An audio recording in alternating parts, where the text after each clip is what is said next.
Assalamualaikum warahmatullahi wabarakatuh. Ketemu lagi dengan saya Indah di Rabu Gaul Gagasan dan Ulasan yang kali ini kita akan membahas tentang bisnis dalam Islam. Di mana kita akan gali tips secara Islami dengan Mas Ma'ruf, dan beliau adalah owner dari PT Grand Zamzami dan beliau juga ketua dari HPN Himpunan Pengusaha Negeri. Kita undang dulu beliau. Assalamualaikum Mas Ma'ruf. Waalaikumsalam warahmatullahi wabarakatuh.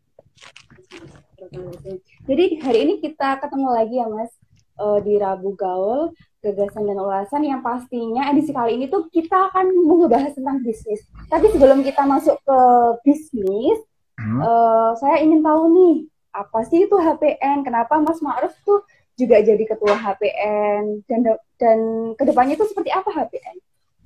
Oke, jadi eh, sebelumnya saya kenalkan dulu aja Mbak ya, Mbak ya. Mungkin Ya ada yang. silakan.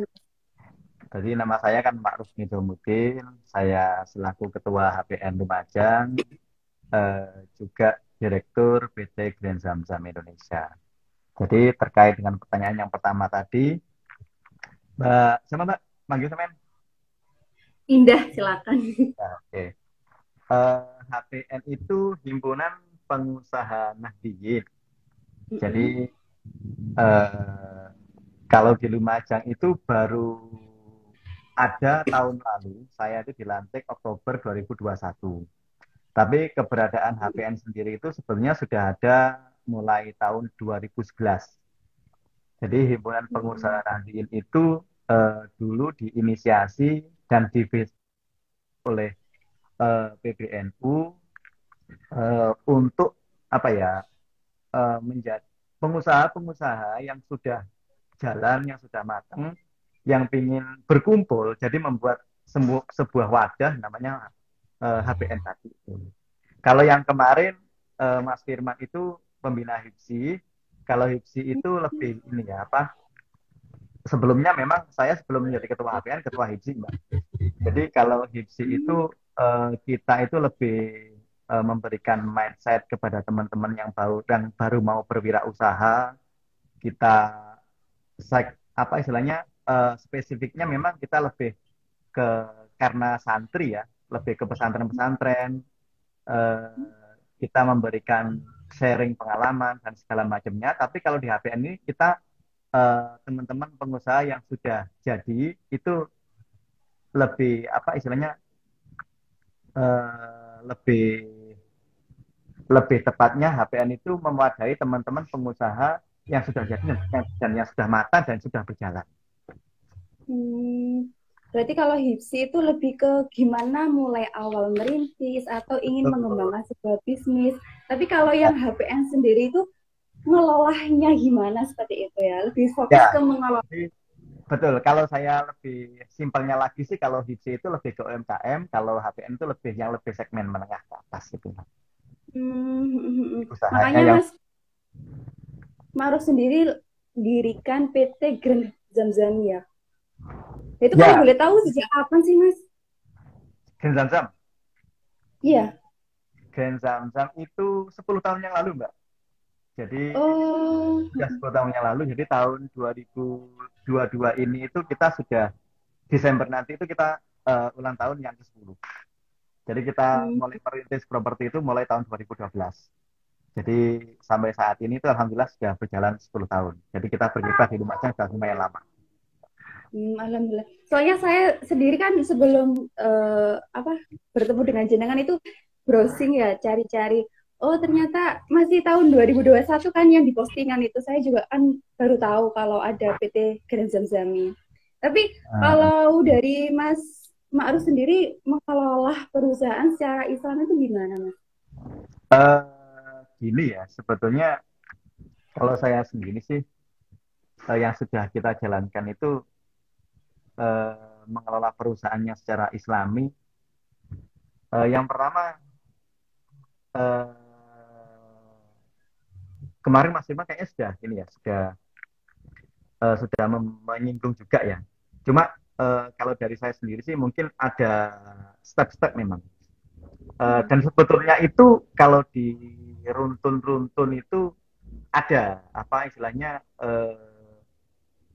dasarnya hadisnya itu ternyata ada, dan saya juga baru tahu setelah saya mengalaminya, setelah menjalaninya. Jadi contohnya eh, dalam mengelola perusahaan yang secara Islami itu se- yang saya rumuskan itu kurang lebih ada 6. Jadi Hmm. pertama itu planning, yang kedua itu organization, yang ketiga coordination, keempat mengontrol atau controlling, yang kelima adalah memotivate atau memotivasi, dan yang keenam adalah leading.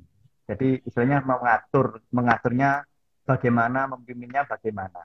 Jadi mungkin saya ini ya apa mengulas yang pertama dulu, yang planning. Planning itu kita itu kan sebelum melakukan sebuah pekerjaan, sebelum kita mendevelop sebuah project, itu kan kita harus men-planningkan dulu. Jadi kita Mm-mm. ada action plan-nya dulu. Nanti lahan ini bisa kita kembangkan jadi perumahan apa enggak. Ini kan kebanyakan orang itu perumahan kok sawah, kok kayak perumahan ini gimana anak cucu kita nanti makan apa. Nah, itu sebetulnya sebelum kita mendevelop itu kita sudah memplanningkan. Jadi kita cek dulu ke tata ruang, ke dinas PUTR, ini lahan sawah ini masuk ke tata ruang yang boleh dialih fungsikan apa enggak. Ada hadis yang menyebutkan ternyata. Jadi tadi itu saya searching itu saya juga baru tahu ini Mbak.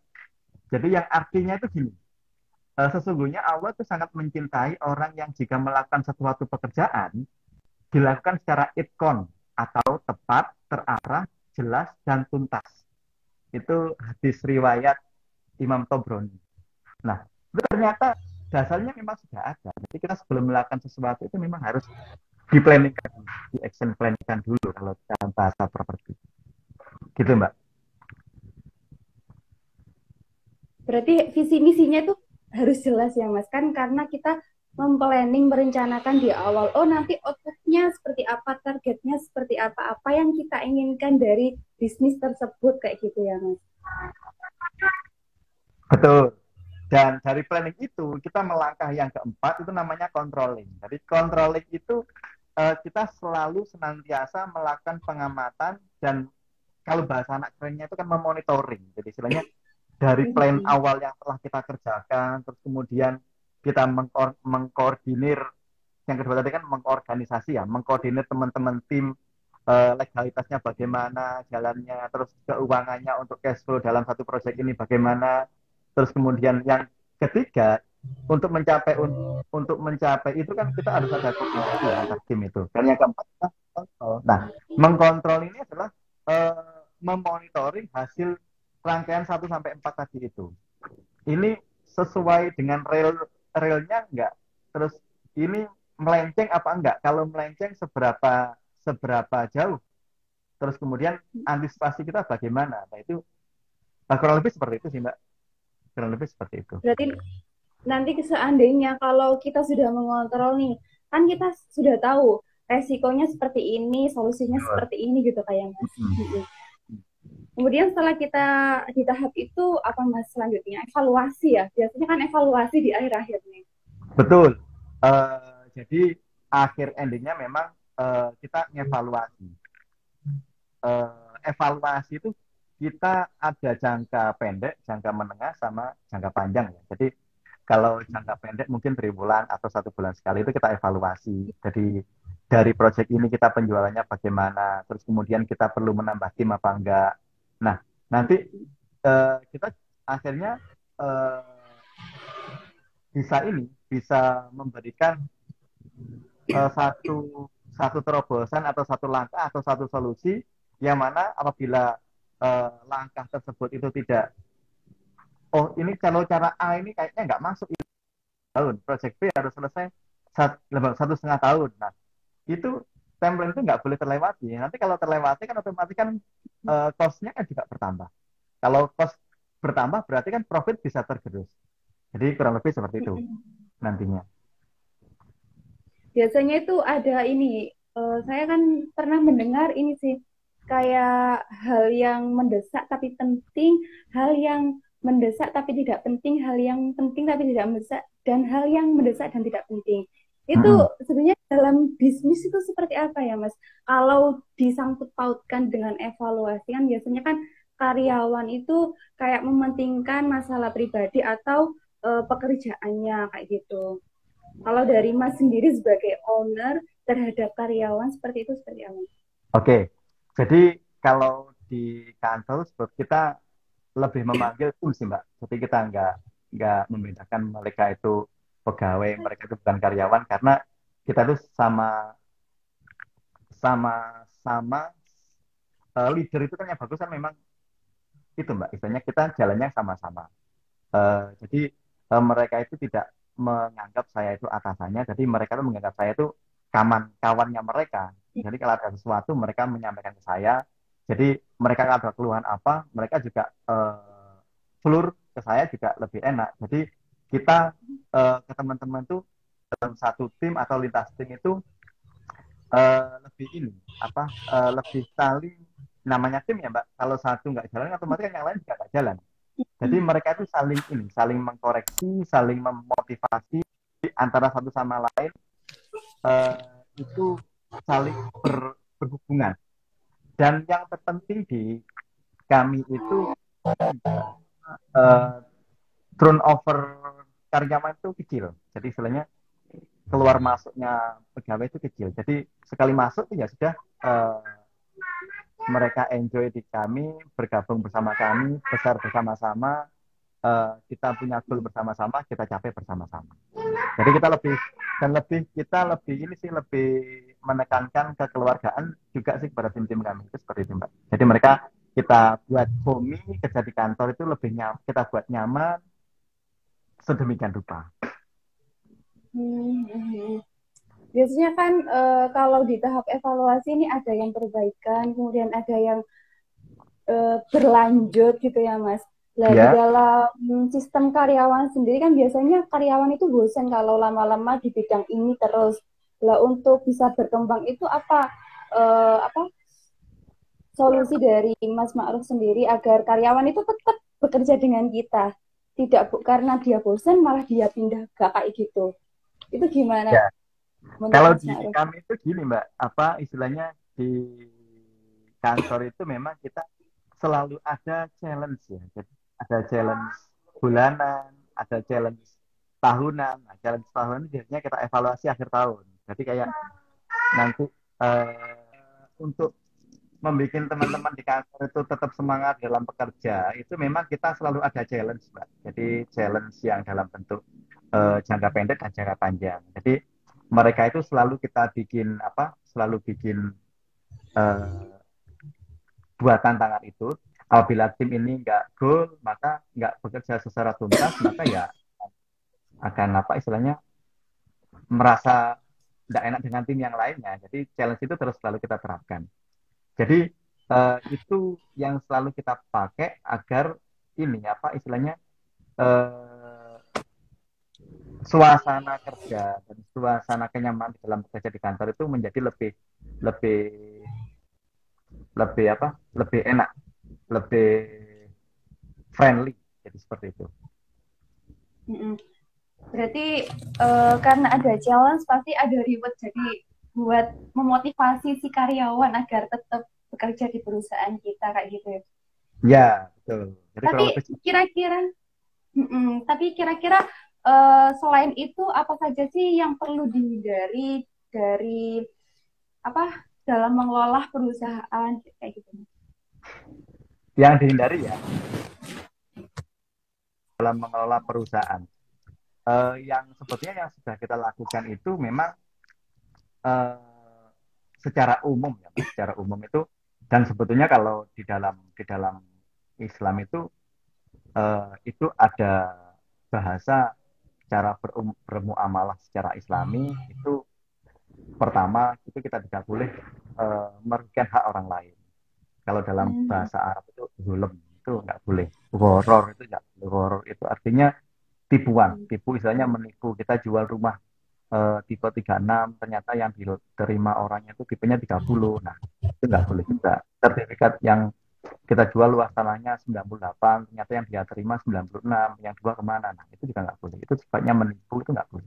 Yang ketiga mungkin eh, praktek yang ini, yang sifatnya mendolimi orang lain atau sifatnya ngakali atau ngapusi itu juga nggak boleh. Pokoknya sesuatu yang sing elek itu ya di dalam Islam nggak diajarkan ya nggak boleh, yang kita hindari itu Mbak. Hmm, hmm, hmm, hmm. Tapi biasanya kan kita kan nggak tahu kan, kadang menurut kita itu benar, tapi menurut orang lain itu tidak benar. Lah kita kan Nah, biasanya itu pernah, nah kalau kita punya pegangan sih ya harusnya kita berpegang pada itu, katakanlah kita sebagai orang Muslim kita punya kitab kita namanya Al-Quran, dan kita juga apa ada pegangan juga namanya hadis, Quran dan hadis. Nah, kalau memang di sana sudah dikatakan nggak boleh ya nggak boleh ditafsirkan ulang lagi gitu. Oke. makanya biasanya itu kita mensucikan harta itu dengan sedekah ya Mas. Ya, betul. Ya biasanya kan memang apa ya, kita kan nggak tahu kan ini halal apa, ya mungkin nggak baik gitu kan, baik atau nggak baik. Tapi dengan mensucikannya itu kita dengan bersedekah seperti itu. Ya, ya boleh Nah, lah. tapi membicarakan tentang hal-hal yang perlu dihindari. Kalau rintangan-rintangan yang ketika mengelola perusahaan itu apa saja? Sebetulnya gini ya Mbak, rintangan dalam berusaha, di dalam berbisnis itu selalu ada ya. Cuma kalau kita itu selalu fokus kepada penyelesaian, kita nggak fokus pada permasalahan. Jadi bisnis apapun, terus usaha apapun, nggak selalu ada masalah. Karena resiko, nah, resiko itu kan eh, resiko itu kan eh, apa ya? Berawal dari kata rizki kan. Jadi ada risiko ya ada rizkinya. Jadi setiap ada bisnis ya selalu ada resikonya. Eh, kita aja jangan berfokus kepada permasalahannya. Kalau kita seorang pebisnis ya harus pada fokus pada bagaimana cara menyelesaikan permasalahan itu. Kalau rintangan ya eh, akhir-akhir ini ya selalu ada lah. Jadi contohnya semua usaha mungkin yang dialami itu mungkin kita bagaimana pasar, kita bisa mengatasi pasar, kita bisa mengatasi permasalahan, kita bisa membenahi manajemen perusahaan di dalam perputaran bisnis, di dalam menjaga roda bisnis ya semua itu pasti ada permasalahannya. Cuma menyikapi kita bagaimana? Kalau saya sendiri sikapinya ya kita fokus kepada solusinya, solusinya bagaimana itu kalau kita ada permasalahan. Jadi seperti itu, Mbak. Biasanya kan kalau membicarakan tentang rintangan-rintangan, salah satunya itu harga ya Mas. Kalau kita lagi berbisnis itu harga. Yang pasti kadang itu kita lihat pesaing kita, oh kok harganya murah. Ternyata kualitasnya diturunkan atau harganya mahal tapi kualitasnya bagus. Kalau menurut Mas Ma'ruf sendiri, kira-kira itu gimana Mas? Mending harga murah kualitas yang bagus, tapi kita yang harus banting biar apa ya, bisnis kita itu nggak berhenti, bisa menjadi saingan orang lain, atau ada solusi lain Mas? Kalau di dalam berbisnis menurut Mas Ma'ruf sendiri. Iya. Kalau idealnya sih kalau murah ya nggak bagus lah, Mbak. Jadi kalau mahal itu kalau murah ternyata mintanya bagus ya opopok kan oh nantinya kan. HPP-nya masuk apa enggak? Idealnya nggak seperti itu. Cuma yang pasar lihat, yang orang lihat di Grand Zam-Zam itu perumahannya mahal. Jadi dari kompetitor itu kita memang lebih mahal. Tapi ya bagus, fasilitasnya juga lengkap. Jadi ya ada harga, ada rupa. Bahasanya kan ngono Mbak, bahasanya. Kalau kita memaksakan dengan hargamu apa dengan uh, harga yang apa tadi itu Mbak murah tapi bagus, ya bisa sih bertahan paling tapi ya nggak lama karena hitung-hitungannya kan HPP-nya kan dengan profitnya kan berapa persen itu. Tapi kalau mereka terus noroki terus ya kira-kira mampu berapa lama kan gitu nantinya. Jadi kan itu juga perlu kita pikirkan karena di dalam menjalankan sebuah perusahaan itu kan yang eh, yang apa namanya, yang sing ngarep-ngarepnya kita, yang menggantungkan ke kita itu kan banyak elemen. Kalau di properti itu kan mulai dari toko bangunan, mulai dari tukang, dari kuli, terus dari supplier. Nah, itu kan ya perlu kita pikirkan juga. Nggak serta-merta kita harga banting-bantingan, terus itu kan, tapi hanya untuk beberapa saat kan, mending tidak. Terus seperti Mm-mm. itu. Gitu ya. Tapi kalau mendengarkan sebelumnya tadi kan Grand Zam-Zam ini sudah 10 tahun ya, Mas.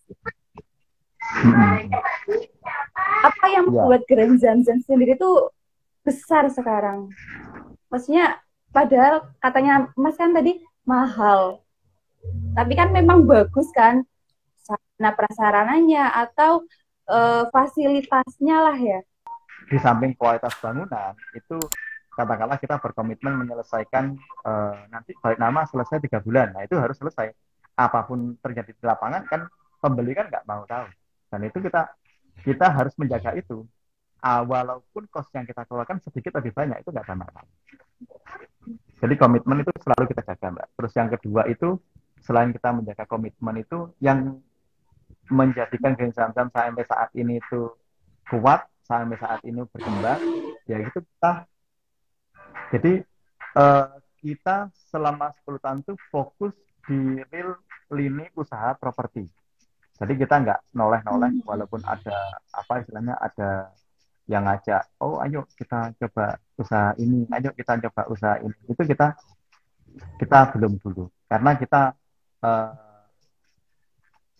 selalu, kalau kita ingin memberikan yang terbaik, salah satunya kita harus fokus tadi itu. Saya pernah ini, Mbak, dulu itu pernah nulis status ya di Facebook saya itu, yang menyampaikan terkait dengan fokus ini. Jadi saya tulis di Facebook itu gini, saya tidak takut pada orang yang telah berlatih 10.000 tendangan sebanyak 1 kali, namun saya takut pada orang yang telah berlatih tendangan sebanyak 1.000, 10.000, tapi satu tendangan tapi 10.000 kali. Itu Bruce Lee yang mengatakan. Tapi itu saat itu saya posting di Facebook saya. Jadi kekuatan fokus itu apa? Kekuatan fokus itu, eh, kita bisa mengetahui kelemahan perusahaan kita, kelemahan brand kita, kelebihan brand kita dari kompetitor. Karena kalau kita nggak fokus, Mbak, eh, kalau kita hanya mengikuti pasar saja, yang lain bikin seperti ini, kita bikin seperti ini, yang lain usaha seperti itu, kita bikin seperti itu, akhirnya ya lemah. Tapi kalau kita fokus, insya Allah kita di dalam pondasinya itu benar-benar kuat. Dan mungkin salah satunya sih itu sih, di samping cara-cara spiritual yang lainnya. Tapi kita kan harus tahu target pasarnya juga atau harus tahu target marketnya juga. Kita mempromosikan kemana nih? Oh, ke orang ini karena dia pekerjaannya kayak seperti ini. Jadi kan seenggaknya ketika 3 bulan dia sudah tekan kontrak untuk mesan sebuah rumah, oh 3 bulan jadi, oh dia bisa kayak membayar mungkin di muka atau melunasi seperti itu ya Mas. Harus tahu Iya, target marketnya juga kan ya. iya, betul. Kalau itu target penyelesaian, Mbak. Kalau target market itu seperti ini loh, ya.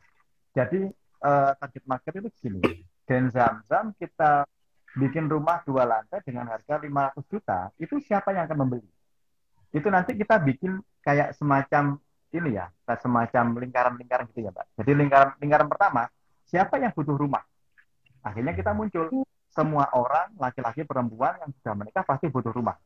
Terus kemudian muncul lagi lingkaran lagi yang lebih kecil lagi. Nah, untuk yang membeli yang 500 juta, itu kira-kira siapa? Nanti akhirnya kita muncul range. Orang yang punya penghasilan, katakanlah 5 sampai 10 juta per bulan. Nah, akhirnya muncul lingkaran lagi lebih kecil lagi. Nah, yang punya penghasilan 5 sampai 10 juta itu siapa saja? Mungkin lebih mengerucut lagi. 5 sampai 10 juta itu kalau nggak perawat, dokter, polisi, karyawan BUMN. Nah, akhirnya kalau kita sudah tahu kerucut yang paling kecil, itu pasar kita di situ, ya itu yang kita bom, istilahnya itu yang terus kita maksimalkan, itu yang terus kita kejar, yang terus kita sosialisasikan kepada orang-orang itu, karena marketnya ya itu. lebih spesifik itu. Tapi kalau hanya semua orang butuh rumah, kita hanya apa itu sebar brosur sana sana sana, tapi nggak pas sasaran, ya itu nggak maksimal juga nanti akhirnya. Tapi ketika membicarakan tentang sasaran atau target kita, sejauh ini di Grand Zamzami sendiri itu yang lebih apa ya, yang lebih tertarik itu ke golongan mana, Mas?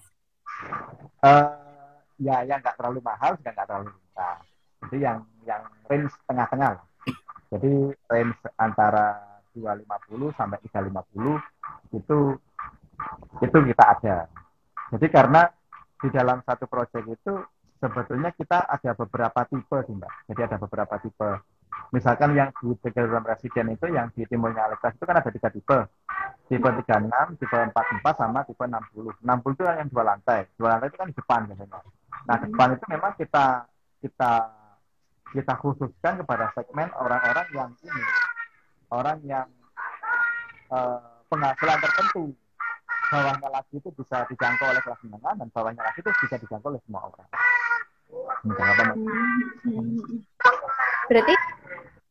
Berarti kalau membicarakan tentang sedang-sedang itu berarti anggap aja apa ya, pendapatan standar UMR Lumajang seperti itu ya Mas, yang sering diambil orang-orang.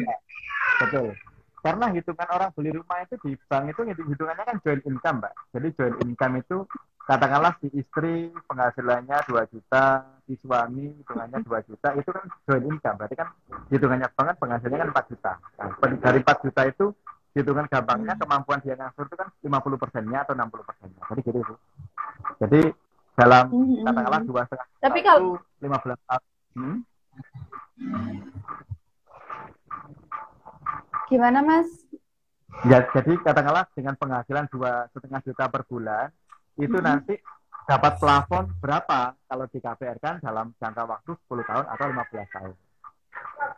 Kalau boleh tahu nih, kira-kira apa sih Mas target dari PT Grand Zamzami sendiri ke depannya seperti itu?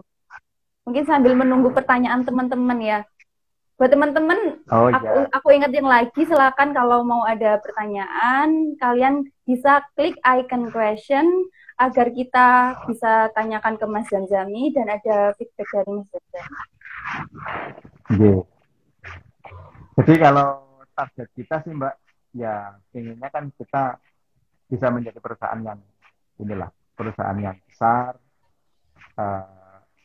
bisa seperti Citra Land. Jadi kalau punya impian kan setinggi sekalian kan Mbak. Jadi saya inginnya tuh mempunyai perusahaan yang besar seperti monsternya perusahaan properti yang ada di Indonesia itu. Jadi sekarang memang kita lagi tata itu sih, mudah-mudahan bisa diijabah karena sekarang bulan puasa ya Mbak.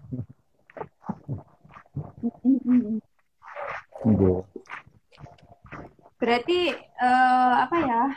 Kita harus bermimpi setinggi langit ya. Entah kita akan mencapai di titik mana, ya nanti pokoknya kita sering usaha gitu ya Mas. Iya bahasanya kan gitu Mbak. Kita mempunyai cita kan setinggi langit, minimal nanti lah jatuh kan di antara bintang-bintang itu kan. Ya. Gimana teman-teman, ada pertanyaan nggak ke Mas Zamzami terkait gali tips kelola usaha secara Islami di edisi volume 25 kali ini?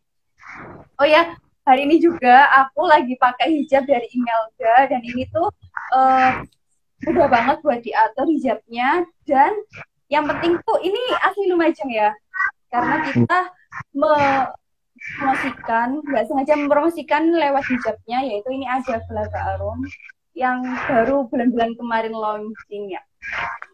Mungkin dari Mas terus ada tambahan lagi sekalian closing statement. Oke, jadi closing statement dari saya. Jadi buat teman-teman yang sudah mempunyai usaha dan usahanya sudah jalan, terus dijaga semangatnya karena kita sebagai manusia biasa kadang-kadang semangatnya naik turun, Pak.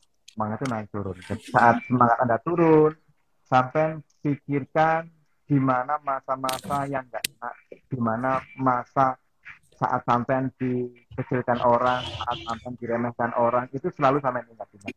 Agar apa? Agar semangat kita lebih membara lagi, lebih maksimal lagi, dan kita terus bisa berkarya lebih baik lagi. Itu Mbak. Atau buat teman-teman yang mau join ke HPN ya Mas, gimana Mas caranya kalau mau join? Teman-teman yang sudah mempunyai usaha yang settle di Lumajang, yang bergabung di di himpunan pengusaha Nahdiyin, silahkan nanti bisa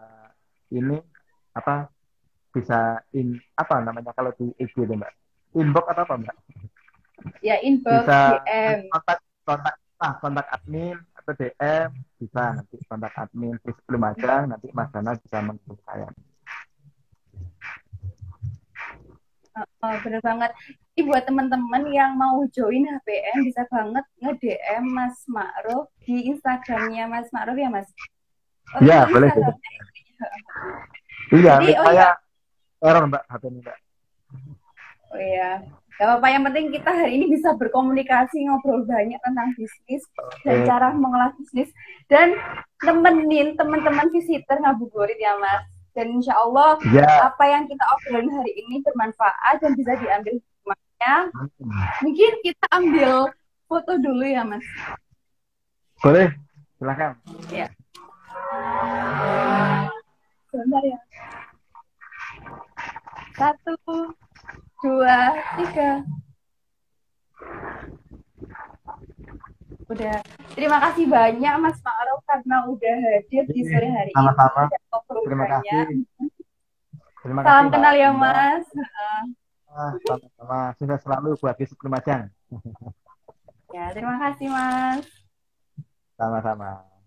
Kalian bisa ke channel YouTube Visit Lumajang yang pastinya untuk mendapatkan informasi yang lebih banyak kalian bisa ikuti Instagram kita, TikTok kita, kemudian Facebook, ada YouTube sama website, dan kalian bisa pantauin terus informasi-informasi di sana. Dan kita akan ketemu lagi di Rabu minggu depan. Saya Indah dan seluruh kru Visit Lumajang mengucapkan marhaban ya Ramadan, selamat menunaikan ibadah puasa. Terima kasih. Wassalamualaikum warahmatullahi wabarakatuh. Oh ya, ingetin lagi, hari ini aku lagi pakai hijab dari Imelda dan kainnya tuh bahannya tuh ada banget yang pasti premium ya. Ini aja aku pakai jatuh dan bisa banget diatur, segampang ini diatur dan kelihatannya rapi. Dan yang pastinya ini tuh lagi mempromosiin bahwa kemarin-kemarin kan ada Gaga Arum nih, atau wisata Lumajang, asli Lumajang yang baru dibuka.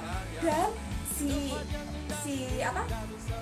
Imelda Craft ini mengkolaborasikan dengan wisata-wisata Lumajang. Keren kan? Kalian harus support. Terima kasih. Wassalamualaikum warahmatullahi wabarakatuh.